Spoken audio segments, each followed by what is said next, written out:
Atimo erokamano maduong' ahinya ne Jehova Nyasaye motimo ng'wono kendo nyadichiel.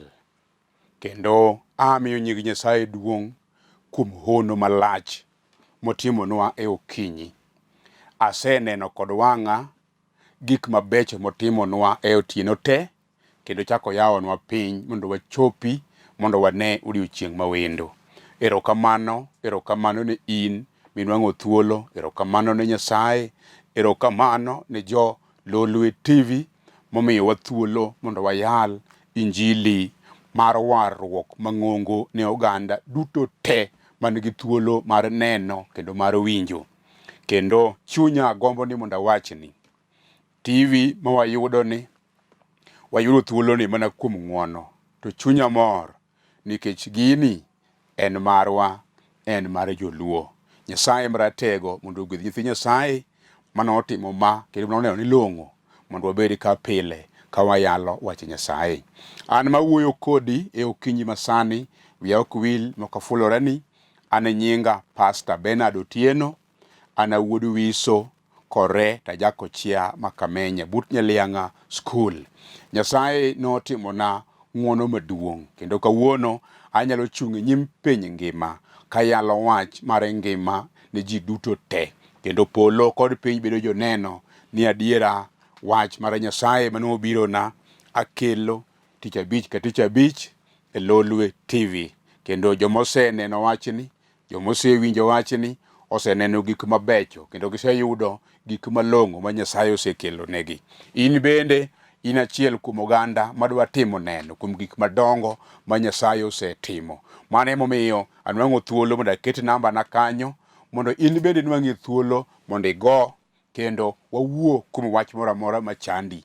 Nyasaye noting'i malo, Nyasaye nogwedhi, Nyasaye maratego no ok noweyi. Inwang'ori kama ber gokinyi. Adwaro ni mondo ago erokamano bende malach ahinya ne nyithi Nyasaye moko ma osechung' kod wachni nyaka nene. Ma ika modhuro kayalo wach Nyasaye, to yawuoyi kod nyirigi, chuo kod mon-gi osetwere koda e wachni. Giseneno gik madongo ma Nyasaye timo.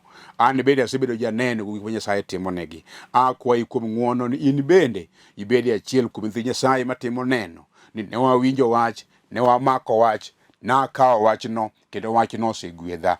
Nyasaye mondo ogwedhi kawuono, Nyasaye no mondo umi. Kadiponi ma odiochieng' mokwongo mwa angorado, to winji ikri mar kawo gik malong'o kendo mar kawo gik mabeyo. Adwa ni mondo ago erokamano e yo makende ahinya ne jaoda Mary Atieno gi nyithinda. Nyasaye maratego oseumowa, Nyasaye nosetelonwa to gisebedo ka gijiwa. Gichung'ie toka motegno kod weche malong'o mag jip mondo mi injili ni ochop kama ochopie ni. Adwa ni mondo ago erokamano nowadwa maluoro kendo mahero, japuonj Michael Masiaga mar Rehema OVC Dandora. Aseneno gik malong'o ma Nyasaye osetimone kendo en bende osechung' gi injili. Erokamano wadwa, Nyasaye mondo ogwedhi ahinya. An kod jayalo wadwa mabende wuoda nikech injili ni, Dan owade gi jaode manyar Imbo kod Kevin ma wuode. Aseneno gik malong'o ka gisechung' gi injili, gisetiyo ne injili. Owadwa Dan, erokamano. Nyasaye mondo umi, Nyasaye mondo riti, Nyasaye mondo telni. Bende nyaminwa maluoro kod chunya, nyaminwa Lilian Mok Riek manyara Lego otedo South Sudan. Sama wuoyo ni to gitiyo e piny Amerika. Chunya mor kodgi kuom gik malong'o magisetimo nikech injili. Nyasaye mondo ogwedhgi Amerika kama gintiere. Adwa ni mondo ago erokamano malach ahinya ni mama wa maluoro gi chunya ahinya mosetiyo matek ahinya nikech wach Nyasaye. Iluongo ni mama Mary Abwao. Oa Papo Lengo School, Alego Komenya. Mama na, Nyasaye mondo ogwedhi, Nyasaye mondo riti kuom gik malong'o misetimo nikech injili. Wiya ok nowil, abro lamo ne jaduong' e yore duto te. Abro lamo ne teko duto te, abro lamo ne gi chunya duto. Nyasaye nochung' kod jaduong', Nyasaye nogwedhi. Mama Mary Abwao, erokamano, Nyasaye mondo ogwedhi. An kod mino maluoro, ajaluogega ni mino Yugis, Mrs. Akinyi Obonyo. Mama na ibe, Nyasaye mondo ogwedhi, Nyasaye mondo riti, pod alamo ni alama kata bedo weche moko gajore Nyasaye biro keto gibed moriere. An kod wadwa maluoro gi chunya kendo ahero mosechung' ne injili kuom higni mang'eny, jaote Philip Ochieng Anei. En mar Israel Church of Africa Mbita region, en morito area ma Mbita. Owadwa Philip Anei, erokamano kuom tich matek mitiyo nikech injili. Nyasaye mondo omak badi, Nyasaye mondo ritie dala kanyo. Owadwa James Eliakim mar Rokwe Madhare, en bende chunya mor kode ahinya, osetiyo ne injili, osechung' koda e wachni, aseneno gik malong'o mosetimo. James Eliakim, Nyasaye mondo ogwedha ahinya ka in Madhare. Eka wan kod mwalimu Joseph Opapa, chunya mor kode, retired teacher, Orero Secondary School. Erokamano wuod karachuonyo, erokamano nera, erokamano mwalimu. Nyasaye mondo ogwedhi. Iwinjo, adwa ni mondo awachni, ok jok makwana go kende mochungi injili.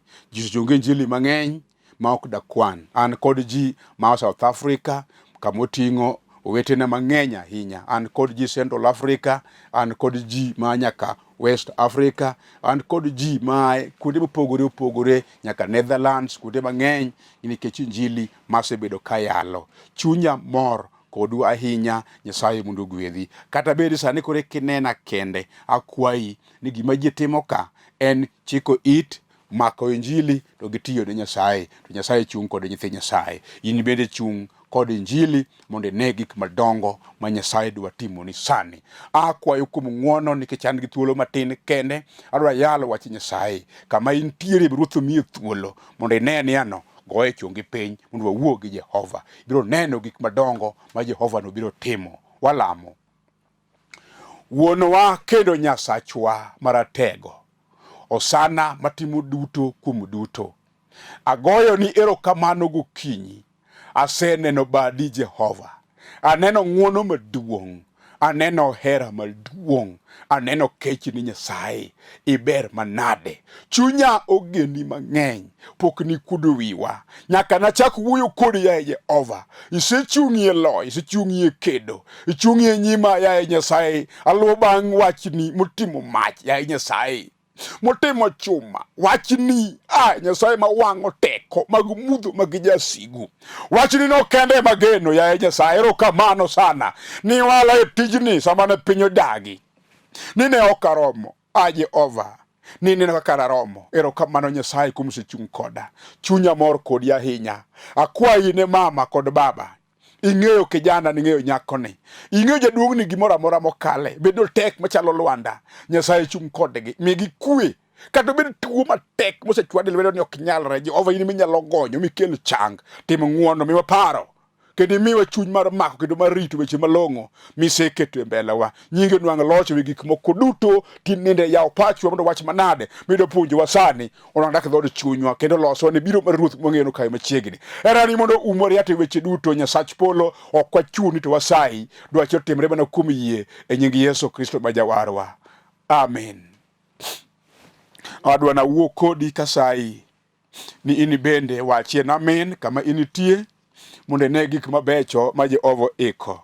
Adwa somo wach mondiki e kitabu mar Ezekiel 37 matindo 3 mandiko lero niyaa. Eka nopenja niyaa, wuod dhano, bende chokegi dichak lokre ji mangima kendo? Anto ne adwoke niyaa, Ruoth Nyasaye, in kendi ema inyalo ng'eyo wachno. Ne owachona niyaa, kor chokegi wach kinyisogi ni un choke motwo, winjuru wach Ruoth Nyasaye. Ruoth Nyasaye, awachonu kama, abiro miyo muya lor kuomu mi uchak ubed ji mangima.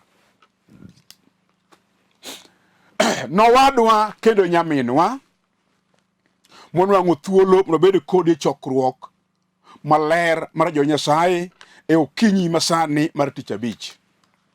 En odiochieng' machielo mawendo Jehova okelonwa kuom ng'wonone.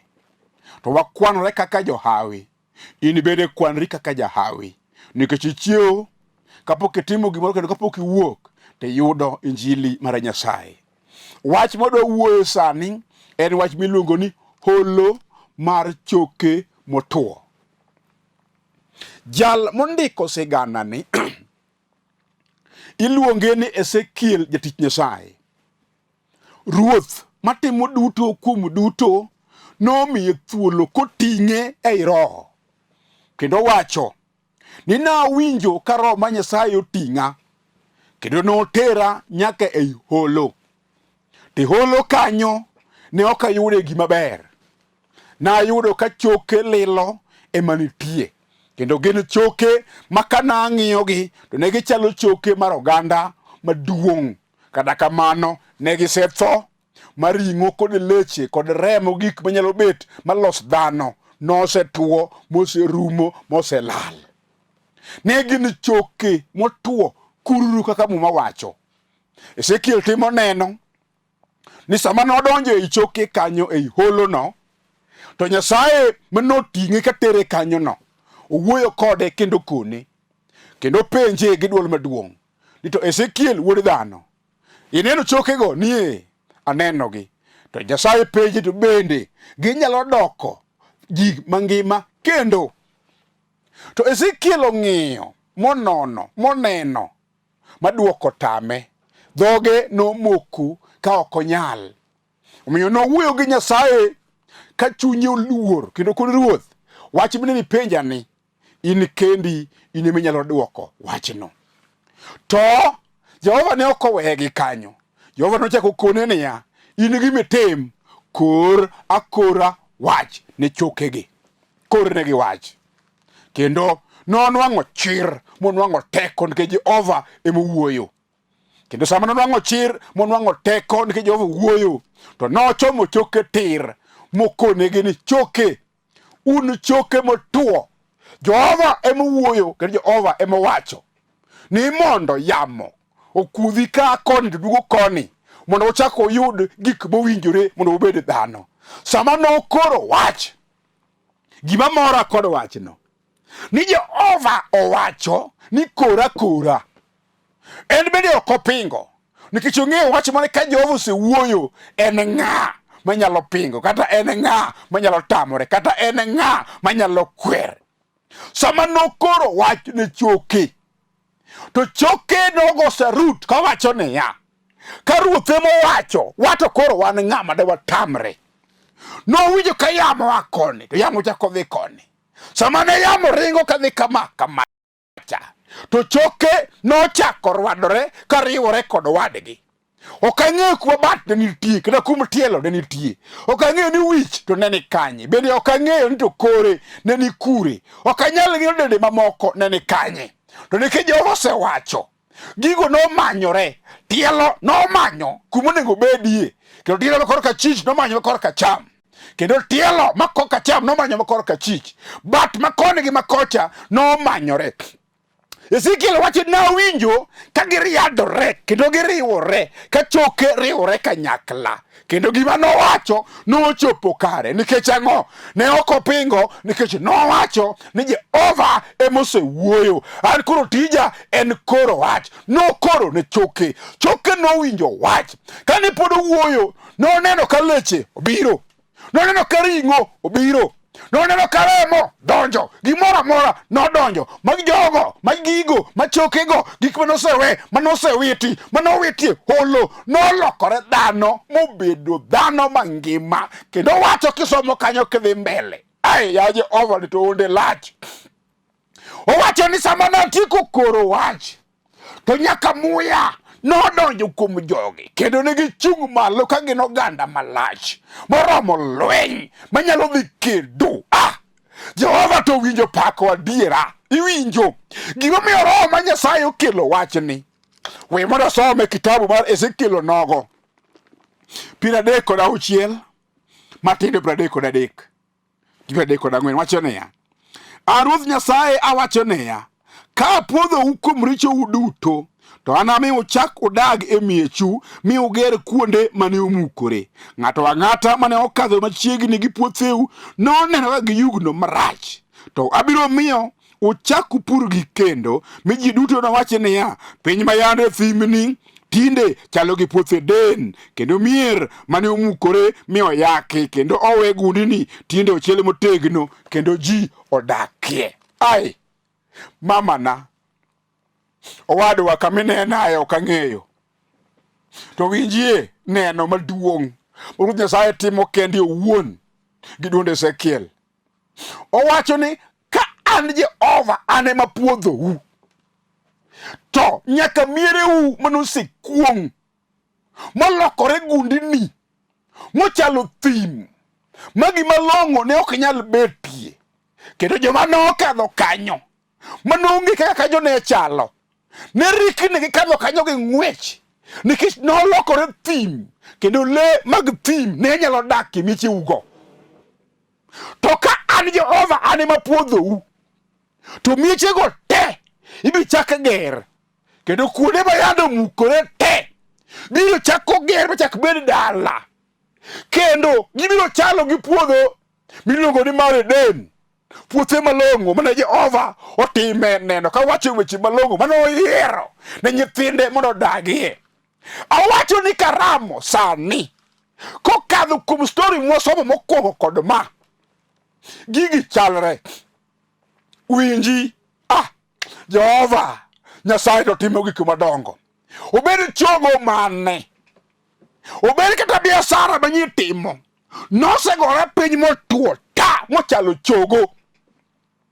Obed ngima manichako kiber, to tuo donjo makoro ok nyalre midong' midhero michalo chogo lilo, gima long'o man kuomi onge, gimineno en mana tho. Obed dak mana ochako kalong'o, kendo ne udhi mbele mabeyo monyuolo nyithindo manene upako Ruoth Nyasaye osetimono gik mabecho. Kata kamano kor yo miluongo ni wuoth rabora nomiyo gik mane ochano nolwar e lo madalo ruombore mokumbore kod ume. To Jehova wacho niya, kawuono amiyi teko mar koro wach kora. Omiyo Ezekiel teko mar koro wach ne choke, ma choke owinjo molokore dhano magibedo oganda manyalo dhi e lweny, oganda maduong', oganda malach. Kawuono in bende koroni, obed wach matek machalo nade, adwa kore wach. Obed biashara moselwar, adwa kore wach. Obed school fee motamore, adwa kore wach. Obed tuo mogoyo kom motamore, mojok kawo ng'ato dhigo, adwa kore wach. Chang biro yudore, nikech ang'o? Jehova wacho ni wan to wakora wach. Onge gima notamre timore ka Jehova wuoyo. Obed chogo mane manokwerni ok nyalre, e nying Yesu ratego, Hosana, mawayalo wach negi teko duto.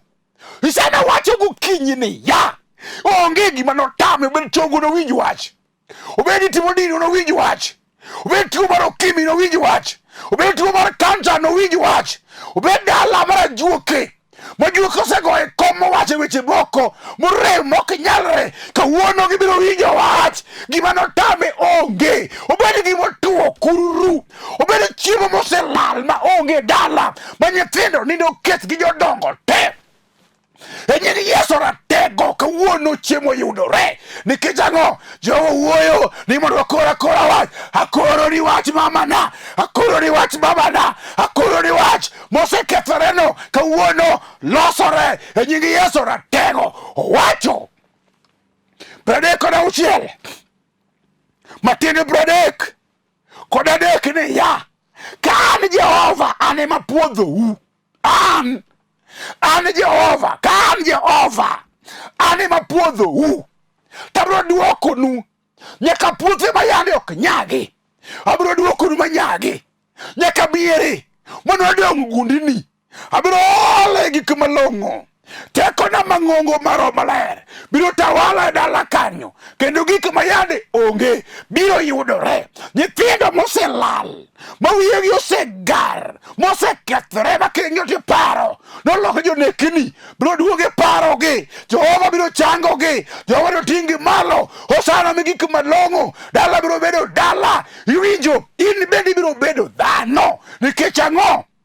Jopiny, adwoke, wasikwa ema nowuoyo, to sani Jehova oseluoro, en ema osewuoyo. Jehova to nyalo, Jehova to timo. owinjo dendo, owinjo pako, onge gima tame, obiro timo ni sani. Apako nyingi Jehova man kod teko. Kawuono Jehova wuoyo kowacho niya, ka en ema puodho, en ng'ama ditamre. Ka en ema ogwedho, en ng'ama ditamre. Ka en ema oting'o malo, en ng'ama diduoko piny. Ka en ema oting'o malo, ka en ema oting'o malo, en ng'ama diduoko piny. Kata jasigu tem, ok nonyal nikech ang'o? Nyaka ka chako gi budho mar den, osebed kiloya loya. Kawuono jasigu oleo nikech ang'o? Osana ratego.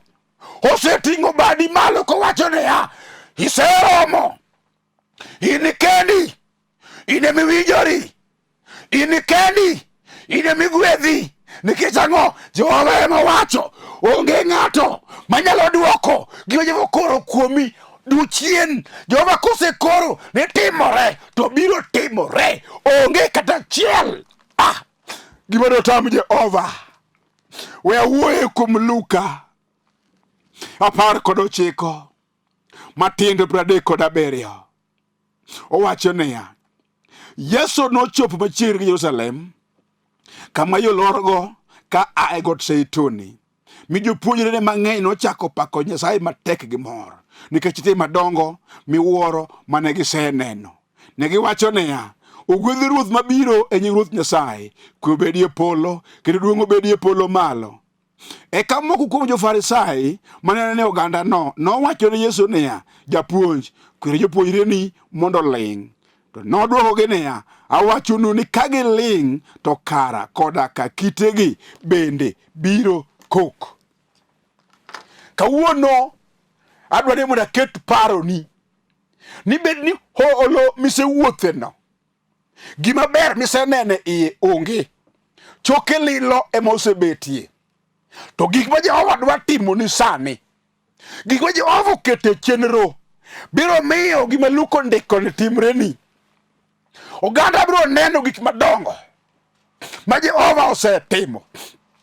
Kendo sama gichako sherekea ka gishangilia, ka gipako kod wende madongo, ka gitimo neno gik malich ma Jehova timoni, ka jasigu bi machung' makwer kawacho ni oyo mago ok nyalre, to winji Yesu wacho niya, ka ji oling' modagi dok nyal pako gik madongo ma Jehova osetimo dalau, kendo tiji kendo ngimani, to nyaka kite kod yiende mane bath dala biro malo ka pako gik malong'o ma Jehova osetimo. Ok giniling'. Kawuono ok en thuolowa mar ling', en thuolowa mar koro kod kawo gik madongo ma Jehova timonwa e holo mar choke, kama gik malong'o minyalo yudie onge. Tang'o mi wachomo kanyo? Wachomo kanyo nikech Jehova ema wachonwa mondo wachom. Awacho ni karamo niya, akoro ni kijana, dhi many tijno. Iwinjo tich mane osetamino, dhi manye sani. Akoro ni wach e nying Yesu ratego, idhi time kendo idhi yude. Winji mama na biashara mar oringi miseting'o e wiyi kuom higni mang'eny, kipani ting' wiyi to gore piny. Kawuono akoro ni dhiye sani, idhi tiye kendo Jehova dhi ting'i malo. Nikech ang'o? En ema owacho, en ema odimbo, en ema okoronwa, ka en ema owuoyo, ng'ama ditamre timonwa gik madongo ma Nyasaye owacho. Kawuono aramo chutho ni Jehova to timo gik madongo. Owinjo pako kendo owinjo dendo. Osana wanalami nikech in maloch kod teko, en mari mosiko manyaka chieng'. En ang'o ma ditami timo? Mama ni wuoyo kodi, Nyasaye chung' kode, miye gik malong'o. Mama na ikri mondo ikaw gik madongo ma Jehova dwa chiwo ni sani. Iwinjo wadwa, kata osebedo matek, mojwer, mochalo holo, machoke lilo ema nitie. Kata bed mana niya, nitemo ka ji temo, puro puothe moko kethore, nitemo ka ji temo mondo igere odi mondo idagie, nokethore gi kor yo. Plan mar somo mane nyithindo skul nogore piny gi kor yo, ma iduogo ibedo piny mimemori kiwacho achomo kanye. Winji, tiere kama ichomo. Adwaro ni mondo akor ni wach, gigo te Jehova dwa timo ni sani. Akia chandruok mikadhe sani. Ok ang'eyo kokalo kuom neno ma jo Nyasaye osetimo ka giwinjo injili maka Jehova, kokalo kuom neno ma Nyasaye osetimo ka gimako wach Nyasaye makelo ngima, kokalo kuom ber ma giseyudo, kokalo kuom injili ma gisewinjo kayalo negi, kuom lamo moselamo. Ajiwi sani in bende yie timo neno kuom gik madongo ma Nyasaye osetimo. Ruoth wacho okodewore nisebedo Holo kanyo higni adi. Okodewore chokego osebedo kanyo higni adi. Okodewore kagruogno isekadhe higni adi.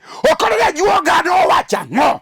Okodewore ni jodongo magweng'u mok dwari nowacho ang'o kuomi. Kawuono Jehova wacho kora wach gimidwaro Jehova biro timo. Kora wach Jehova biro timo. Wacha niyaa adwa gero dala Jehova biro gero. Wacha tich Jehova biro chiwo. Wacha school fees Jehova biro miyi. Wacha chango Jehova biro changi. Onge gima notame nikech ang'o. Kowacho ng'ama dikwere onge. Kowacho ng'ama ditamre onge. Kawuono nyingi Yesu ratego. Hosana ma janyalo. Hosana matimo. Ochomi tir sani. Odwa timo ni gik mapok otimore te. Yie kuom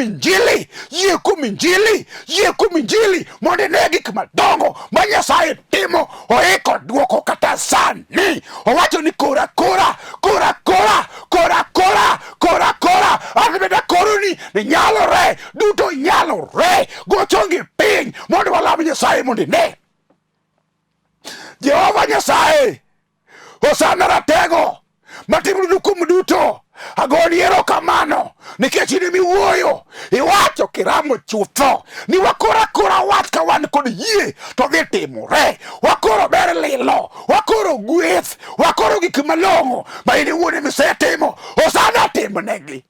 Obedi wach mane ma jasigu notuoyo machalo chogo. Hosana kel ringo kod remo mondo gine gik madongo. Aluoro nyingi nikech nitie. Hosana timne. Okini kod wiwa to ne wachnwa kora. Wakoro gik malong'o kuom mama nigi jaduong'ni. Jehova kata bed ang'o rie badi mondo ne hono. Alami ka yini winja kendi iko dwoko. Nyingi mondo pake nikech iloyo. E nyingi Yesu Kristo ma jawar. Amen.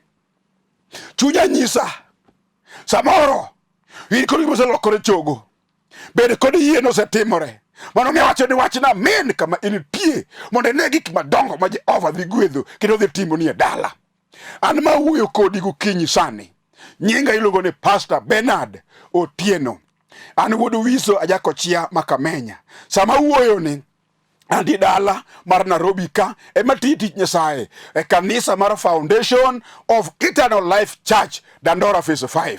Nyasaye maratego manotimo wabed ji e nyimo oganda mano miyo thuolo mondo wayalo wachne. Omiyo wa kanisa wasebedo kanyo igni modhuro. Akwai kama intiere kama inena ka in Nairobi ka bi mondo walam Nyasaye. Kata ka in dala wan branches kuno pogore kigo sime abro nyisi kama branch moro nitiere mondo dhi kanyo mondo tich Nyasaye mondo Ruoth ogwedhi. Akwai kuom ng'wono kendo ng'ado rieko. Oganda matimo neno kuom gik madongo ma giseneno. Gin oganda mosechung' kod injili kendo giwacho gik malong'o ma Nyasaye osetimo negi. Akwai kendo ng'ado rieko ni kiyie to in bende achiel timno mar oganda mawacho ni Jehova nyalo kendo timo. Yie mondo ior sadaka mari kanyo mondo ine gik madongo. Yie mondo igo simeno kanyo mondo walng'adre rieko. Alam ni Jehova Nyasaye mondo gik malong'o mondo otimreni. Kibiro e kanisa wan gi jodolo mar Ruoth emosewalo mondo watigo tijni. Wan kod Enrikus Otieno ma wuod Awuonda. Wan kod Barnabas